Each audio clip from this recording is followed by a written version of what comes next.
మఠంపల్లి మండలంలో బీభత్సంగా గాలి అక్కడ ఉన్న రేకుల చెట్లు మొత్తం లేచిపోతున్నాయి. గత 3 రోజుల నుంచి ఇదే బాబు జరుగుతుంది.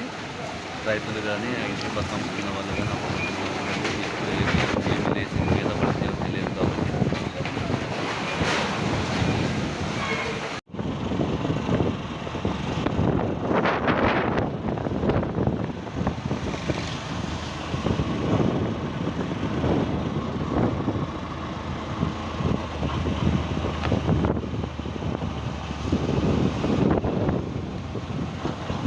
హాయ్ ఫ్రెండ్స్, రోడ్డు మీద వెళ్తుంటే వర్షం రావట్లేదు. గాలి మాత్రం బీభత్సంగా వస్తుంది. గాలికి బండి ఎడ్డెడ్డి పోతుందో ఏమో అర్థం కావట్లేదు. చేసిన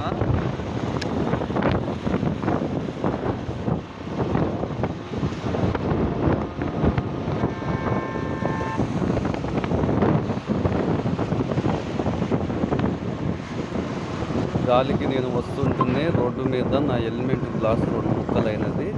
చెట్లు మాత్రం పెద్దగా ఉన్నాయి. ఈ గాలికి ఎటు నుంచి ఏమి ఇరిగి మీద పడితేవో తెలియదు కాబట్టి చాలా జాగ్రత్తగా ఉండండి. రోడ్ సైడ్ వెళ్ళేటప్పుడు చెట్లు ఉన్న దగ్గర చాలా జాగ్రత్తగా చూసుకొని వెళ్ళండి. ఎందుకంటే లాస్ట్ ఇయర్ ఇలాగే కొంతమంది వెళ్తుంటే అన్ఎక్స్పెక్టెడ్గా ఈ గాలులు గట్టిగా రావడం వల్ల చెట్లు ఇరిగి మీద పడి కొంతమంది ప్రాణాలు కోల్పోయినది ఉన్నారు. కాబట్టి జాగ్రత్తగా వెళ్ళండి ఫ్రెండ్స్. మఠంపల్లి నుంచి ఇంటికి రాగానే ఇంటి దగ్గర ఉన్న పరిస్థితి చూస్తే ఇంటి మీద రేకులు లేచిపోయినంత భయం వేసింది. ఇంటి చుట్టూ మొత్తం దుమ్ము, ఇంటి మీద నుంచి దుమ్ము వచ్చి లోపల మొత్తం భారీగా చేరింది. మీ ఇళ్లలో కూడా ఎక్కడైనా ఆ గాలి మొత్తం విరిగిపోవడం జరిగింది. మీ ఏరియాలో కూడా ఇట్నే గాలి సోకి ఇంట్లలో దుమ్ము తూడి ఇలాంటి దుమ్ము చేరినట్టయితే మీరు తెలియజేయండి ఫ్రెండ్స్. వావ్ గాయ్స్, ఇక చూడండి మఠంపల్లి పోయే లోపల ఇంట్లో చెత్త చెదారం ఎట్లా జరిగిందో చూడండి. ఇంట్లో ఉన్నట్టే లేదు, ఇంత ముందే శుభ్రం చేసేస్తుంది. ఇక బెడ్ మీద కూడా మొత్తం పడిపోయింది దుమ్ము ధూళి మొత్తం. ఏం చేస్తావు, కష్టాలు లోపల. ఇగో ఎడ చూడండి ఇదంతా అది కనిపిస్తుందా? రైట్, ఇళ్ళ లోపల కూడా చేరే ఉంటుంది. ఇళ్ళ లైట్గా ఉంది. అవి సరే, ఇప్పుడు బ్యాంకుకి పోయిన పర్పస్ ఏంటంటే కనిపిస్తున్నాయి కదా, ఇట్లా ఉల్టా పెడితే కనిపిస్తాయా? ఇప్పుడు ఇట్లా పెడితే కనిపిస్తున్నాయి కదా. బ్యాంకుకి పోయి ఏమంటారు, పొదుపు డబ్బులు 30,000 పొదుపులో అప్పులో 1000 రూపాయల పొదుపులో వేసి అట్నే కొంచెం చిన్నోడు ఆధార్ కార్డు ఉంటే ఆధార్ కార్డు చెక్ చేయించుకొని అది పోస్ట్లో వద్దంట 15 రోజుల టైంలో. అది వచ్చినప్పుడు ఐడియా మళ్ళీ వేస్తే ఇంకా చాలా ప్రాసెస్ అవుతుంది. ఇప్పుడు వస్తుంటే గాలి దుమ్ము అసలు ఎక్కుందంటే బీభత్సంగా కళ్ళల్లో ఎట్లా పడదంటే హెల్మెట్ కూడా లేచిపోతుంది, బండి మొత్తం నూకిపోతుంది. బండి కూడా చేతిలో ఆగట్లేదు. ఎటు నుంచి పడితే అటు నుంచి గాలి వస్తుంది, నెట్టేస్తుంది. దుమ్ము మాత్రం బీభత్సంగా పడుతుంది, ఎండలు మాత్రం బీభత్సంగా వస్తుంది ఫ్రెండ్స్. ఎండలు మాత్రం అది జాగ్రత్తగా మలిసి అట్లా మలిసి పెట్టేసి.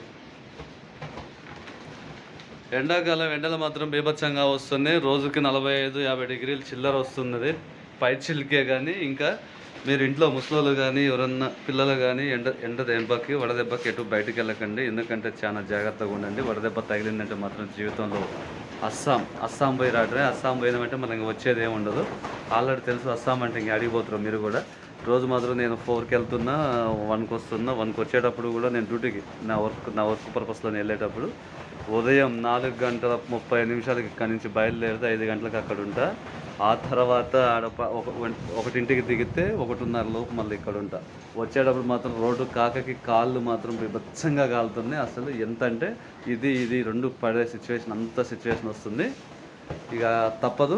మనలాంటి ప్యూర్ ఫ్యామిలీలు బతకాలంటే కష్టపడాలి, పని చేయాలంటేనే ఎండలో ఏదో ఒక పని చేసి బతుకుతూనే ఉండాలి, తప్పదు. ఇక వీడియోస్ పెట్టట్లేదు, వీడియోస్ మీద ఇంట్రెస్టే పోయింది. ఎవరు చూడట్లేదు, సబ్స్క్రైబ్ చేసుకోవట్లేదు. అమ్మా సబ్స్క్రైబ్ చేసుకోవట్లేదు అని చెప్పేసి కూడా నేను ఇంకా చేయట్లేదు. కాకపోతే ఇప్పుడున్న సిచ్యువేషన్ అలాంటిది కాబట్టి మళ్ళీ వీడియోలు అనేది 4 రోజులు రన్ చేద్దామని చెప్పేసి చేస్తున్నా. అది మీ ఆదరణ, మీ దయ మా మీద కనకరించి చూపిస్తేనే ఏమీ లేదు. లేకపోతే ఎప్పుడు ఇలాగే రాని బతుకనుకుంటే సరే, ఎంతమంది ఏందనుకున్నా ఏదనుకున్నా నన్ను ఎంతోమంది అమ్మ ఏందిరా నాయన యూట్యూబ్ అని చెప్పేసి ఒకటే పట్టుకొని పిచ్చి పిచ్చిగా ఒకటే వీడియో తీసి పెడతా ఉంటాడు. నా దగ్గర అయితే ఎడిటర్ లేడు, నేనే ఎడిటర్, నేనే వీడియో, నాదే మొత్తం ఓన్ కంటెంట్ మొత్తం నాదే. ఓకే, అందరు జాగ్రత్తగా ఉండండి. లైక్ చేయండి, షేర్ చేయండి, కామెంట్ చేయండి, సబ్స్క్రైబ్ చేసుకోవడం మాత్రం మర్చిపోకండి. Okay, bye friends.